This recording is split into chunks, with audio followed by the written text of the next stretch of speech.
million Gallup polls that have been done over the years, most of which I've seen. I've never seen NASA have less than 65% public approval and never more than 75 or 80% with naive polling. That's an incredible record. When people say what NASA needs to do is get out there and generate more public approval, in a country where 20% of the people can't find Florida on the map, getting more than 70% public approval is not going to happen.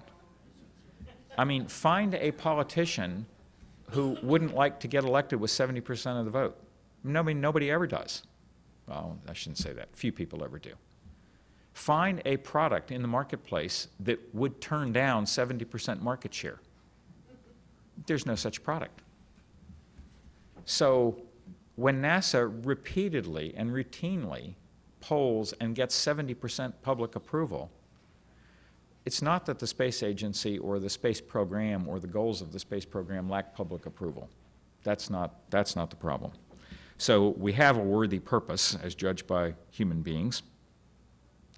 And I would submit that some of those worthy purposes, certainly people liked Apollo. I think a real program dedicated to establishing and sustaining a lunar base would attract public support. I think a real program aimed at getting humans to Mars within the lifetime of the taxpayers who have to pay for it would sustain public interest. I question whether asteroid expeditions would be such a worthy goal, but I think there are worthy human spaceflight goals that the nation could adopt and could pursue. But there has to be one, and right now I'm not seeing one.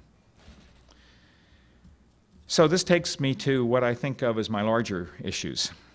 I've been picking at some of what I consider actually to be the smaller issues associated with the administration's plan, even though I think they're pretty significant. But the larger issues, the smaller issues, can come about only in an environment in which there are elephants in the room. There are unspoken larger issues about which we need to speak and are not. For example, what is the role in a democratic society of a government-funded, a publicly funded space program? That's what we need to be talking about. I think that the Augustine Committee got it about right in this respect. They said the purpose of it is to expand human presence out into the solar system. Now, why should we do that?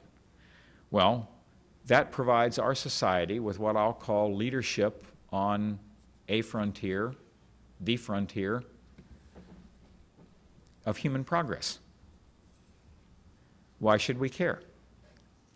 Well, leadership on the frontier provides a society with a number of different things. I'll be very specific. I think it is a form of national security. Great nations have to do many difficult things in their role as global leaders. Certainly this was the case when the world was the British Empire plus a few other people. And it's the case now when the United States is certainly the leading global power, a nation with 5% of the world's people that has 25% of the world's economy. Others want to be global strategic powers, and they will be and possibly should be.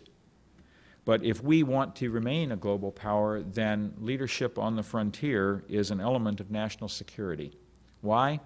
Because it enables us to do things that everybody wants to be part of, and we can be a leader. It attracts partners, it attracts allies in a common enterprise which everybody likes. That is a huge factor to offset the fact that we have to sometimes do things that others don't like so much. There is no better form of national security than accumulating partners and allies in common cause. And it's cheap at the price. It's way better than the kind of national security that comes from having better guns and bombs than everybody else. It's the kind of national security that comes from having people who want to be with you, despite differences in other areas. Secondly, human exploration at the frontier inevitably results in enormous amounts of scientific discovery. I am very tired of hearing my scientist friends point out that robots can do it better. They can if you know exactly what you want them to do. But geologist friends of mine have pointed out that the total amount of exploration accomplished by Spirit and Discovery on the surface of Mars could be done by a human being in a week or two, which is not to eschew robotic exploration. I would never do that. I've spent a lot of my career on robotic space missions, and they're great. But again, it's not an either-or proposition. Scientific discovery is accomplished and accomplishable by human beings, and it never lets us down. So that's worth the price of admission alone. The technology development we have to undertake to do the things we have to do to operate at the frontier ricochets through all of society. I mean, pull out your cell phone. You wouldn't have it except for the space program. You wouldn't have any microelectronics industry except for the space program. And oh, by the way, not just the civil space program and not just the military space program, but both of them. The civil space program had the more stressing requirements, but the military space program had to have producibility. And without both stressing requirements and producibility, you wouldn't have that BlackBerry that you carry around. And finally, economic. When we get new technology, when we get scientific discovery, when we operate at the frontier, it drives the economy. We have lived for 40 years off the seed corn of Apollo, and I think we've about eaten it all.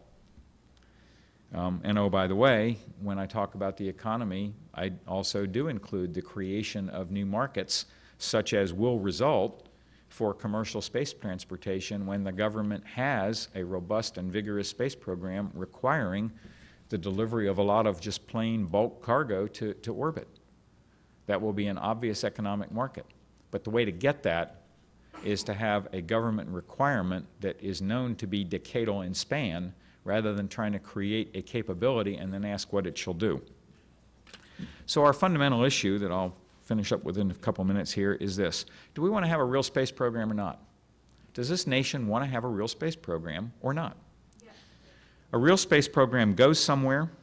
It goes somewhere interesting in the judgment of a reasonable majority of the people. There are some multiple choices out there, but the geography of the solar system is such that right now there aren't too many of those. So a real space program goes somewhere. It goes somewhere worthy. It does something worthy when it gets there. It does it in a time frame that is of interest to normal human beings. And if the goals are very large, then it gets there by means of stepped goals, which are themselves of interest in reaching the larger goal. The Rome wasn't built in a day saying isn't an old saying because it's wrong. So we do things with a real space program that are worthy. We do things, and they're worthy, and we do them on timescales that are of interest to normal human beings. And then we decide, yeah, we're going to do that, and we're going to pay for it. We don't decide that we're going to do it on half of what people tell you is needed and tell them to figure out a way. That's not how you do it. The other alternative is we can just talk about having a real space program. We can just talk about it. We've been talking about having a real space program for the best part of the last 40 years. So I would say that we have the existence proof that talking about having a real space program is really not working. We should try something different. Thank you. I'm open to questions for 20 minutes.